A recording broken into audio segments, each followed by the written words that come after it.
اس کے شور پر دوسرے سنتری ہوشیار ہو گئے، جانے کہاں سے ایک تیر آیا جو رحیم کے پہلو میں اتر گیا۔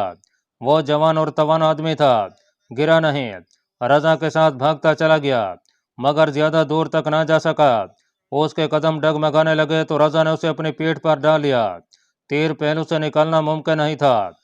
رحیم رضا سے کہنے لگا کہ وہ اسے وہیں پھینک کر بھاگ جائے، وہ اب زندہ نہیں رہ سکتا تھا، لیکن رضا اپنے دوست کو اس وقت تک اپنے آپ سے جدا نہیں کرنا چاہتا تھا جب تک وہ زندہ تھا۔ اس نے رحیم کی ایک نہ سنی اور طریق راستوں میں چھپتا چھپاتا چلتا گیا۔ اسے خیال آ گیا کہ وہ اس جگہ سے گزر رہا ہے جہاں تمام مکان مسلمانوں کے ہیں۔ اسے دور بھاگ دوڑ اور شور شرابہ سنائی دے رہا تھا، ان کا تعاقب کرنے والے کہیں اور تھے۔ رضا کو معلوم تھا کہ اقرا کے مسلمان کیڑوں مکوڑوں کی سی زندگی گزار رہے ہیں، اور صلیبیوں کی نگاہ میں ہر مسلمان جاسوس اور مشتبہ ہے۔ ذرا سے شک پر کسی بھی مسلمان کو قید خانے میں ڈال دیا جاتا ہے اور اس کے گھر کی تلاشی توہین امیز طریقے سے لی جاتی ہے۔ رضا کسی مسلمان کو مصیبت میں نہیں ڈالنا چاہتا تھا، مگر وہ رحیم کے بوجھ تلے شل ہو چکا تھا، اور اسے یہ امید بھی تھی کہ شاید رحیم کی زندگی بچانے کا کوئی بندوبست ہو جائے۔ اس نے ایک دروازے پر دستک دی، کچھ دیر بعد دروازہ کھلا۔ رضا تیزی سے اندر چلا گیا۔ جس نے دروازہ کھولا تھا گھبرا گیا۔ رضا نے مختصر الفاظ میں اپنا تعارف کرایا۔ وہاں تو صرف یہ کہہ دینا ہی کافی تھا کہ وہ مسلمان ہیں۔ رضا کو پناہ مل گئی، مگر رحیم شہید ہو چکا تھا۔ رضا کے کپڑے خون سے لتھڑ گئے تھے۔ اس نے گھر والوں کو سارا واقعہ سنایا اور عمران کے متعلق بھی بتایا۔ گھر میں 3 مرد تھے جو جوش میں آ گئے، انہوں نے رضا کے کپڑے تبدیل کر دیے۔ رحیم کی لاش کے متعلق فیصلہ ہوا کہ اسے گھر کے کسی کمرے میں دفن کر دیا جائے گا۔ رضا عمران کو بلانے کے لیے چلا گیا۔ رات کے اس وقت جب دنیا اسلام گہری نیند سوئی ہوئی تھی، قوم کے غدار دشمن کی بھیجی ہوئی عورتوں اور شراب میں بدمست پڑے تھے۔ ان سے دور بہت دور ایک مسلمان اسلام کی ناموس پر اپنی جان پر کھیل گیا تھا، اور 2 جان کی بازی لگا کر اس راز کے ساتھ اقرا سے نکل کر قاہرہ پہنچنے کی کوشش کر رہے تھے جس پر مصر کی عزت اور اسلام کی آبرو کا دار و مدار تھا۔ اس راز کو وہ خدا کی امانت سمجھتے تھے۔ وہاں انہیں دیکھنے والا کوئی نہ تھا کہ وہ اپنا فرض ادا کرتے ہیں یا عیش کر رہے ہیں، لیکن انہیں یہ احساس تھا کہ انہیں خدا دیکھ رہا ہے اور وہ خدا کے حکم کی تعمیل کر رہے ہیں۔ عمران کا سر اس تذبذب اور اضطراب میں دکھنے لگا تھا کہ رحیم آ جائے گا یا نہیں، رضا آ جائے گا یا نہیں، قاہرہ تک یہ خبر پہنچا سکے گا یا نہیں کہ مصر پر حملے کے لیے بحیرہ روم میں صلیبیوں کا بہت بڑا بیڑا آ رہا ہے۔ عمران اس لیے بھی قاہرہ یا کم از کم کرک جلدی پہنچنا چاہتا تھا کہ نور الدین زنگی یا سلطان ایوبی یا دونوں کسی اور طرف سے حملے یا پیش قدمی کی سکیم نہ بنا لیں۔ ایسی صورت میں انہیں روکنا تھا۔ اگر ان کی فوج کسی اور طرف نکل گئی تو مصر کا خدا ہی حافظ تھا۔ عمران کو ان سوچوں نے اس قدر پریشان کیا کہ اس نے دروازہ اندر سے بند کر کے نفل پڑھنا شروع کر دیے۔ اس شہر کی خاموشی میں کوئی سرگرمی سنائی دے رہی تھی، کچھ بھاگ دوڑ سی تھی، یہ اس کی پریشانی میں اضافہ کر رہی تھی۔ اس نے 2-4 نفل پڑھ کر ہاتھ خدا کے حضور پھیلا دیے اور گڑ گڑایا، یا خدا مجھے اپنے فرض کی تکمیل تک زندگی عطا کر۔ اس کے دروازے پر ویسی ہی دستک ہوئی جیسی رحیم کے دریچے پر ہوئی تھی۔ عمران نے دروازہ کھولا۔ رضا کھڑا تھا۔ اندر سے بلا کر عمران نے دروازہ بند کر دیا۔ رضا ہانپ رہا تھا۔ اس نے عمران کو بتایا کہ اس پر کیا گزری ہے اور رحیم شہید ہو چکا ہے۔ عمران نے جب یہ سنا کہ رحیم کی لاش ایک مسلمان گھرانے میں ہے جو اسے گھر میں دفن کر دیں گے تو عمران پریشان ہو گیا۔ وہ اقرا کے کسی مسلمان کو مصیبت میں نہیں ڈالنا چاہتا تھا۔ رضا نے اسے بتایا کہ اس گھر میں 3 مرد اور باقی عورتیں ہیں۔ انہوں نے فوراً ایک کمرے کے کونے میں کھدائی شروع کر دی تھی۔ عمران اس گھر جانا چاہتا تھا تاکہ دیکھ لے کہ ان کے پکڑے جانے کا کوئی خطرہ تو نہیں۔ رضا نے اسے یقین دلایا کہ وہ ہوشیار لوگ معلوم ہوتے ہیں، سنبھال لیں گے۔ ناظرین، اقرا سے نکلنا دشوار ہو گیا تھا۔ شہر کی ناکہ بندی کر لی گئی تھی۔ ایک لڑکی کا قتل اور ایک جاسوس کا فرار معمولی سی واردات نہیں تھی۔ نکلنا رات کو ہی تھا۔ ان دونوں نے یہ طے کیا کہ اکٹھے نکلیں گے، اور دونوں میں سے کوئی پکڑا گیا یا دونوں پکڑے گئے تو جو کچھ بھی کہیں یہ نہیں بتائیں گے کہ رحیم کی لاش کہاں ہے یا وہ مارا گیا ہے۔ اگلا مسئلہ گھوڑوں کا تھا۔ عمران رضا کو اس جگہ لے گیا جہاں 8 گھوڑے بندھے ہوئے تھے، مگر دور سے دیکھا کہ محافظوں میں سے ایک وہاں ٹہل رہا تھا۔ عمران رضا کو ایک جگہ چھپا کر آگے گیا اور اس سنتری کے پاس چلا گیا۔ اس سے پوچھا کہ آج اسے پہرا دینے کی کیا ضرورت پیش آ گئی ہے۔ سنتری عمران کو جان گنتھر کے نام سے اچھی طرح جانتا تھا۔ اور بڑے پادری کے خصوصی خادم کی حیثیت سے اس کا احترام بھی کرتا تھا۔ اس نے عمران کو بتایا کہ آج ایک مسلمان جاسوس کو پکڑا گیا تھا، وہ کسی لڑکی کو قتل کر کے فرار ہو گیا ہے، اس لیے حکم آیا ہے کہ ہوشیار رہا جائے۔ اس سنتری کی موجودگی میں گھوڑے کھولنا ممکن نہیں تھا۔ عمران نے اسے باتوں میں لگا لیا اور پیچھے ہو کر اس کی گردن بازو کے گھیرے میں لے لی۔ سنتری کا دم گھٹنے لگا۔ عمران نے اس کے پہلو سے خنجرنما تلوار کھینچ لی اور اس کے پیٹ میں گھونپ دی۔ مرنے تک اس کی گردن بازو کے شکنجے میں دبائے رکھی۔ اسے مار کر عمران نے رضا کو بلایا، 2 گھوڑوں پر زینیں ڈالی اور سوار ہو گئے۔ گرجے کے باقی محافظ کمرے میں کہیں سوئے ہوئے تھے۔ عمران اور رضا چل پڑے۔ شہر سے نکلنے کے کئی راستے تھے، وہ ایک طرف چل پڑے اور شہر سے نکل گئے۔ اچانک وہ گھیرے میں آ گئے اور انہیں للکارا گیا۔ ہم شہری ہیں دوستو، عمران نے کہا، ہم بھی تمہاری طرح ڈیوٹی دے رہے ہیں۔ 3-4 مشلیں جل اٹھیں، جن کی روشنی میں انہوں نے دیکھا کہ وہاں گھڑ سواروں کا ایک دستہ تھا جو ادھر ادھر پھیلا ہوا تھا۔ تب انہیں احساس ہوا کہ شہر کی ناکہ بندی ہو چکی ہے۔ عمران نے اپنے کپڑے نہیں دیکھے تھے، اس کے کپڑوں پر سنتری کا خون تھا۔ مشعل کی روشنی میں یہ خون صلیبی سواروں کو نظر آ گیا۔ اس سے پوچھا گیا کہ یہ خون کس کا ہے، تو عمران نے لگام کو جھٹکا دے کر گھوڑے کو ایڑ لگا دی۔ رضا نے بھی ایسا ہی کیا، مگر اس نے ذرا دیر کر دی۔ عمران نکل گیا، رضا گھیرے میں آ گیا۔ عمران کے پیچھے بھی 3 سوار گئے۔ اسے رضا کی بلند پکار سنائی دینے لگی، عمران رکنا نہیں، نکل جاؤ، خدا حافظ۔ عمران بہت دور تک یہ پکار سنتا رہا، پتہ چلتا تھا جیسے وہ گھیرے سے نکلنے کی کوشش کر رہا ہے۔ عمران کا گھوڑا بڑا اچھا تھا، اس کے دائیں بائیں سے تیر گزرنے لگے، لیکن وہ تعاقب کرنے والوں کو پیچھے ہی پیچھے چھوڑتا چلا گیا۔ وہ راستے سے واقف تھا، اس نے کرک کا رخ کر لیا۔ گھوڑا بدلنے کی ضرورت تھی۔ جب صبح کی روشنی سفید ہو رہی تھی، اس کا گھوڑا دوڑنے کے قابل نہیں رہا تھا۔ اس نے پانی تلاش کرنے کی کوشش ہی نہ کی۔ آگے ریتیلی چٹانوں کا علاقہ آ گیا۔ وہ اس میں داخل ہوا ہی تھا کہ اس کے سامنے چٹان میں 2 تیر لگے، جس کا مطلب تھا کہ رک جاؤ۔ وہ رک گیا اور یہ دیکھ کر اس کی جان میں جان آئی کہ اسے روکنے والے اس کی اپنی فوج کے آدمی تھے۔ اسے اپنے کمانڈر کے پاس لے گئے۔ کمانڈر نے اس کی بات سن کر اسے تازہ دم گھوڑا دیا اور 2 سپاہی اس کے ساتھ کر کے اسے کرک کے راستے پر ڈال دیا۔ اس نے خود ہی کہا تھا کہ وہ نور الدین زنگی سے مل کر قاہرہ جائے گا۔ اقرا سے جو خبر لیا تھا وہ زنگی تک بھی پہنچنی چاہیے تھی۔ عمران جب کرک کے قلعے میں نور الدین زنگی کے سامنے بیٹھا اپنی کہانی سنا رہا تھا، زنگی اسے ایسی نظروں سے دیکھ رہا تھا جیسے اس کوبرو جوان کو دل میں بٹھا لینا چاہتا ہو۔ اس نے اٹھ کر بے تابی سے عمران کو سینے سے لگا لیا اور اس کے دونوں گال چوم کر پیچھے ہٹ گیا۔ اس نے اپنی تلوار نیام سے نکالی اور پھر نیام میں ڈال کر نیام کو چوما۔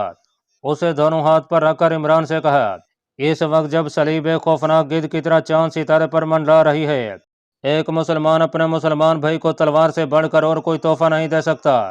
تم بغداد میں کہو، دمشق میں کہو، کہیں بھی کہو، میں تمہیں ایک محل دے سکتا ہوں۔